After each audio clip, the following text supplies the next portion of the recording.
本日はテキーラベースの、スタンダードカクテル、マルガリータをお作りしたいと思います。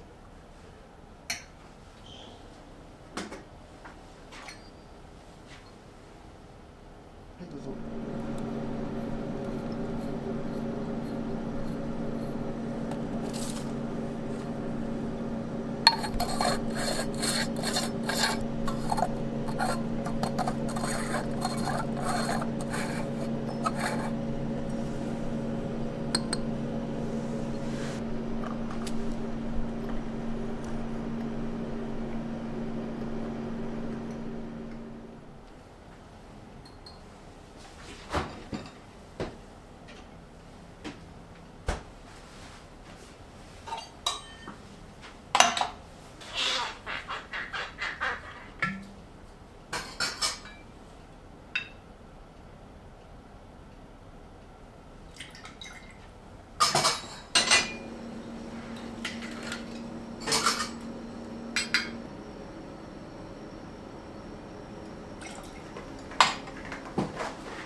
完成しました。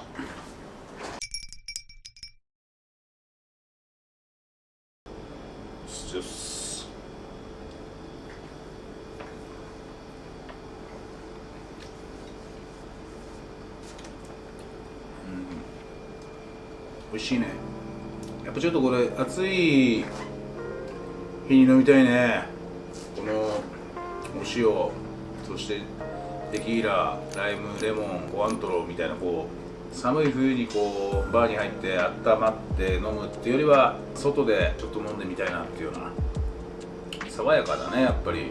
でテキーラってもともとほらそんなにこう柔らかくて甘いとかこうそういうベースのお酒じゃないから、この青臭さみたいなのがどっか特徴なんだけど、それをうまく消してくれてるね。コアントロとレモンと、もしくはライムとか柑橘で、うちのレシピは、シルバーっていうかテキーラ、あとはコアントロ、ライムで作るけど、これ別にレモンでも全然いいと思うし、やっぱお塩が決め手になってるのかな。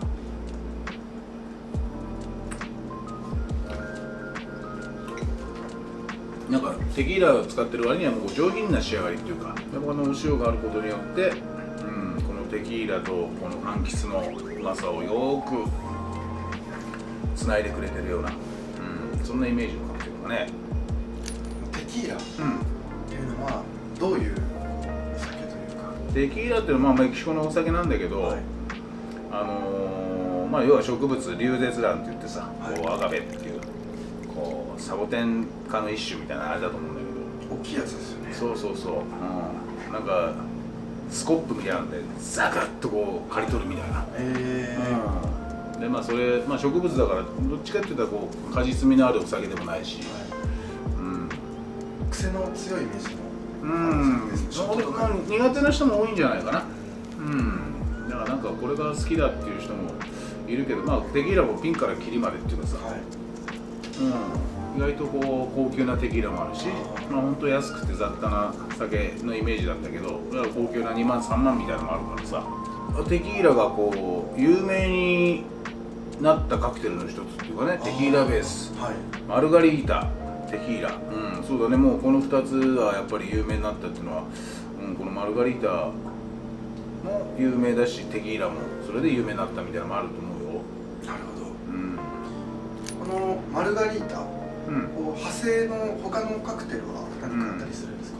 バリエーションで言ったらこうブルーマルガリータっていうのもあるし、このコアントロをブルーキュラソに変えて、あとはフローズンマルガリータ、これにちょっと氷入れて、まあでも味のテイスティンの味の作り方は全然ちょっと違ってくるっていうか、もう少し氷が入る分、少しお砂糖で補ってとか、そうやって作るけど、確立されてるね、このマルガリータっていうのは。や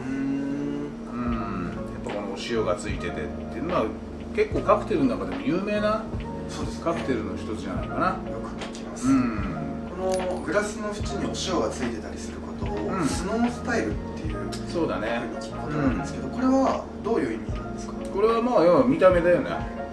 ちょっとなんかこう本当雪がついてるみたいな。だからまあお塩つけたり、まあもしくは前にも動画でやったけど雪国なんて、あれはお砂糖がついてる。まああれもスノースタイル。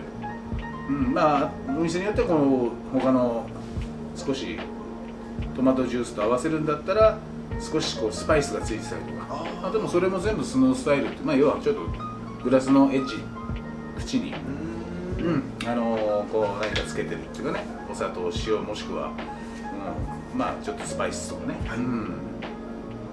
このマルガリータのカクテル言葉は無言の愛っていう、まあいいね、かっこいい名前だね。意味があるそうですね。マスターはこの愛って何だと思いますか？愛？愛ってなんだよ。愛、人を思いやることとかじゃねえのかな。男女関係なく、違うのかな。俺はそう思って生きてきたけどね。なんだよ、なんだと思う愛って。無償の愛とかって言ったりするじゃないですか。だから見返りを求めないのが愛とかっていう風な。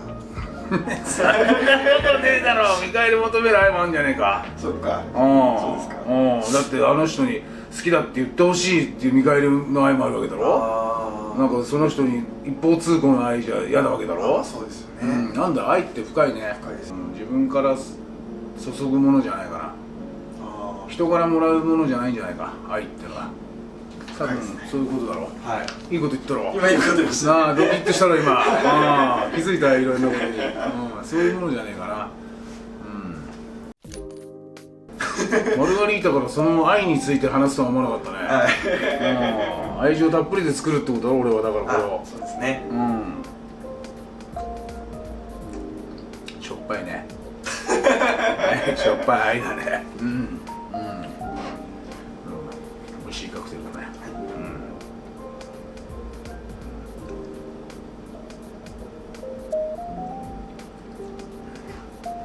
そしたら本日テキーラベース、有名なカクテルです。マルガリータをお作りしました。どうも